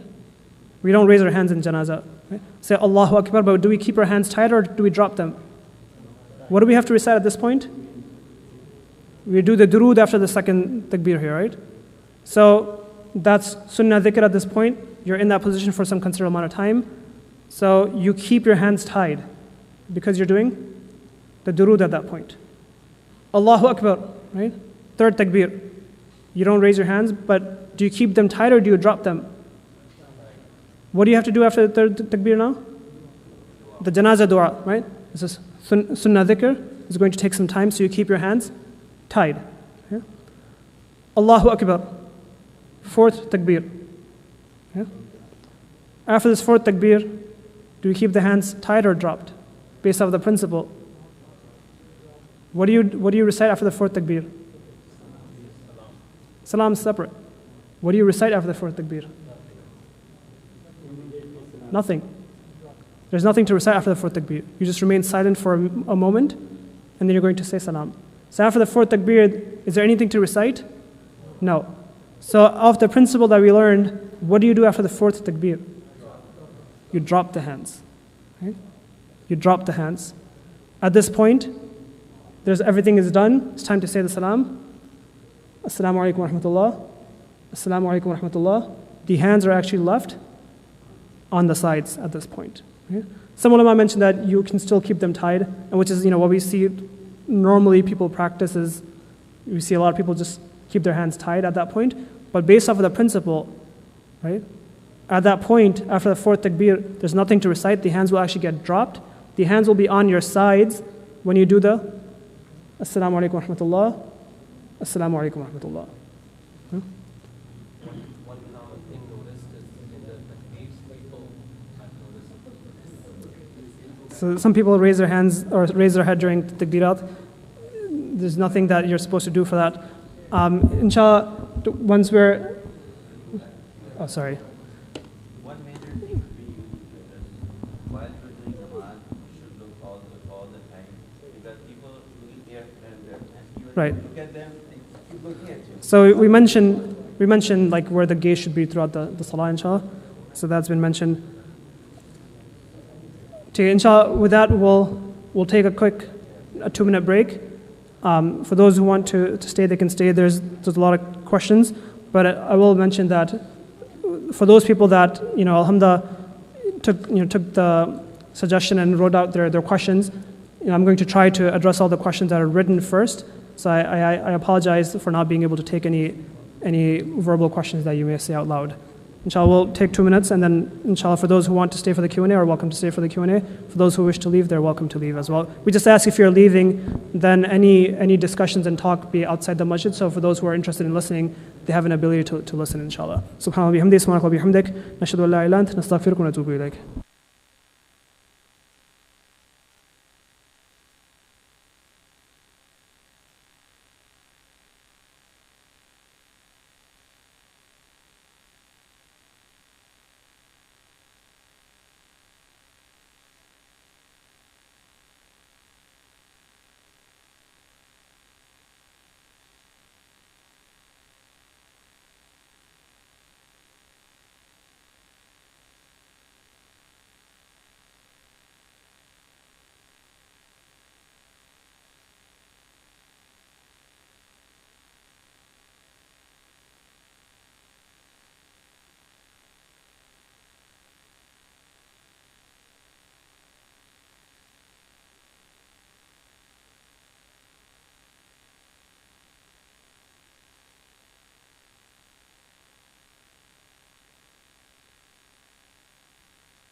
Inshallah. Indo पाक में उर्दू तो समझते हैं जी Indo पाक में औरतें नमाज़ी जनाजा नहीं पढ़ती यहाँ पर मैंने देखा है पढ़ते ये क्या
आपको कम से कम 5 दफ़ा पढ़ना चाहिए यहाँ पर मैंने देखा मेरा ख्याल है मुश्किल 3 दफ़ा पढ़ के और आपको देना चाहिए inshallah.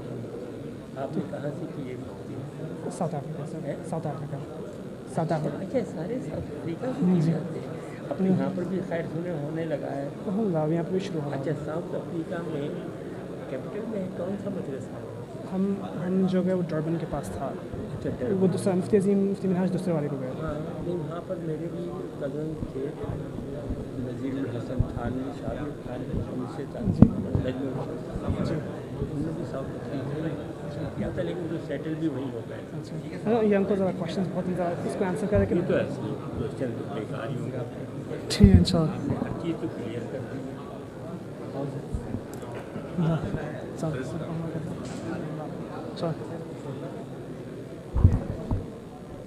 So Bismillah, there's a lot more questions that we'll be able to get through. Inshallah, we'll dedicate maybe like 10 minutes for me to just get through as many of these note cards that I can, and then any questions thereafter, we'll have to either answer them over email or mashallah, this masjid has plenty of scholars, and the best is always to connect to your local ulama.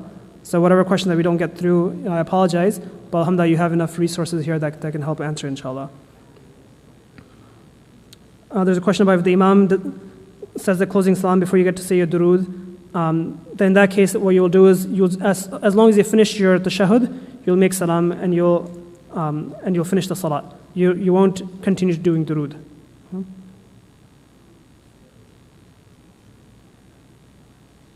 There's questions about, it's related to mistakes in prayer about when you have to do sajda sahu. That's kind of beyond what we talked about here, so I'm going to skip that. There's also questions about how to join prayer if you come late. These are very good questions, just outside of what we talked about here today. Questions about what invalidates your salah, and if you don't raise your finger, does that invalidate your salah? It doesn't invalidate your salah. What do you say in the intention before your salah? You just have to make intention that you're praying, Dhuhr salah, right, for the sake of Allah subhanahu wa ta'ala. There's no specific words for it. Some people say, I make intention to pray 4 rakat, fard, dhuhr, with facing the qibla for the purpose of Allah subhanahu wa ta'ala and such. But it's fine. I mean, there's no specific words for it. You have to have the intention in your heart. You have to know what you're doing. But sometimes people rush and join salah, and they're like, after starting salah, like they have to kind of remind themselves, what am I doing again? Right? And that's why it's best for them to take a moment and remind themselves beforehand of what you're about to do. It'll help you concentrate and make sure you're doing your salah properly. But there's no specific words that you have to say, for example. There's questions about walking into the saf, what's the proper way? Very good question. I wish I could answer them, but I'm trying to answer only the questions on the topics that we actually talked about today. Very good questions about, can we turn off cell phone? Can we pick up our topi? The question about when we're talking about something being said silently, just a variation of this. Just an important thing to know is when we're talking about saying something, reciting something silently, right? Even when you're reciting something silently, it has to be recited, right? Recitation means like your tongue is moving and you're actually saying something, right? Even when you're saying something silently, you can hear yourself saying it. The person next to you can't hear it, but you're still saying it. You cannot just think things in salah, right? So your mouth cannot be closed in salah and you're thinking Surah Fatiha, for example. Right? That's not recitation. That does not count. Right? Recitation has to be like your tongue is actually moving. You're saying it. The only difference between are you allowing other people to hear it or are you only limiting your voice so that only you can hear yourself.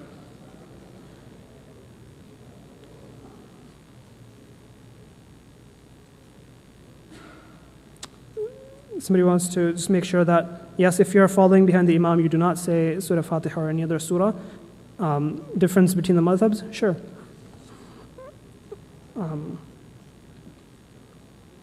Person saying that if a person doesn't have Arabic du'as memorized, can they say English du'as? No, just, your basic Arabic du'as, a person should try to memorize, right? Just, رَبَّنَا آتِنَا فِي الدُّنْيَا حَسَنَةً وَفِي الْآخِرَةِ حَسَنَةً وَقِنَا عَذَابَ النَّارِ. If you don't know like the normal du'a that's made in salah, at least make some other du'a, but make it in Arabic, do not make it in English.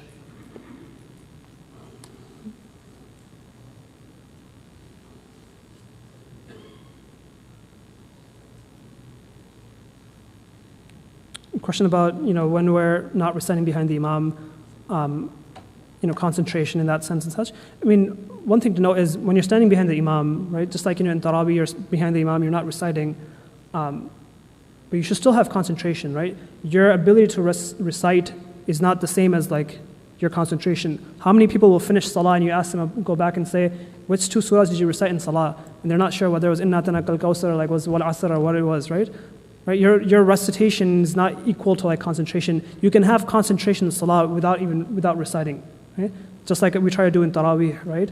Same way in other salats as well. You can think about kind of what you're doing, right? Standing in front of Allah subhanahu wa ta'ala. There's an imam who's taking your case to Allah subhanahu wa ta'ala, but you're standing there in saf, right? You're standing in front of Allah subhanahu wa ta'ala. You're performing a fard act. You can think about the meanings of Surah Fatiha in your mind. You can think about Surah Fatiha. You can think about the majesty of the Quran, majesty of Allah subhanahu wa ta'ala. You can think about all of these things in salat to attain concentration. Concentration is not, the only way of concentration is not through actual recitation.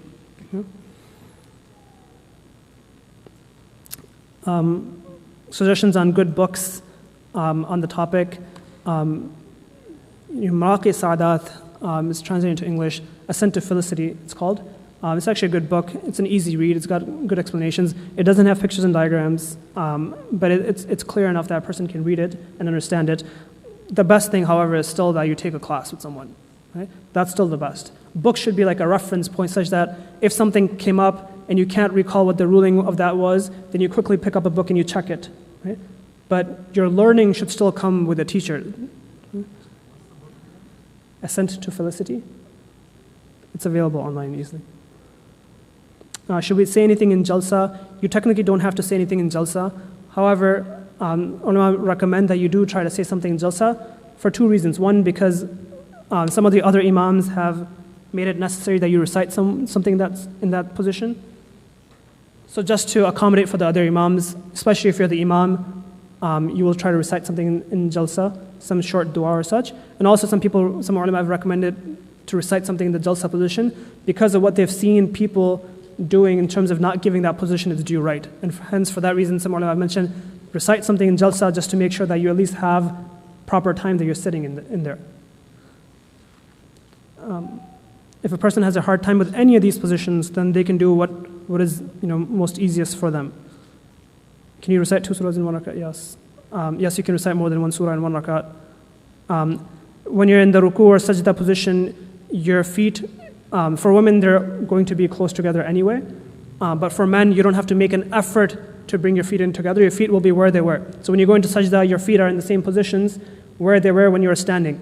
So you're not trying to close the gap between your feet in sajda.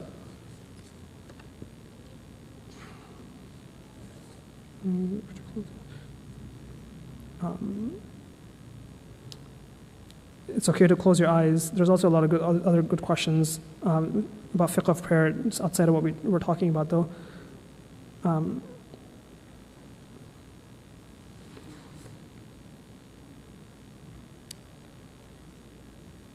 Just a reminder, if the imam says Sami' Allah, the imam will say Sami' Allahu liman hamida, that Allah subhanahu wa ta'ala hears those who praise him, and the followers will say Allahumma rabbana wa lakal hamda, or Lord, for you are all praises. Right? So it's a role. The imam says one thing, and the muqtadis will say, the followers will say the other. The imam doesn't say both of them, nor do the followers say both of them. Only if you're praying individually, then you'll have to say both of them. But otherwise, imam will only say Sami' Allahu liman hamida, and the followers will only say Allahumma rabbana wa lakal hamd.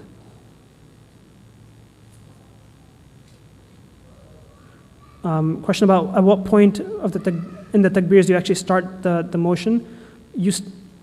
As you start to move down, you start to say Allahu Akbar. And the moment that you hear the imam say Allahu Akbar, then you also start to move down and say Allahu Akbar. There's no audible Ameen in Fajr or Isha or any other prayer. Even if the imam is reciting out loud, there's no audible Ameen. In the standing position, do the shoulders have to be bent? No, there's nothing that has to be done with the shoulders themselves.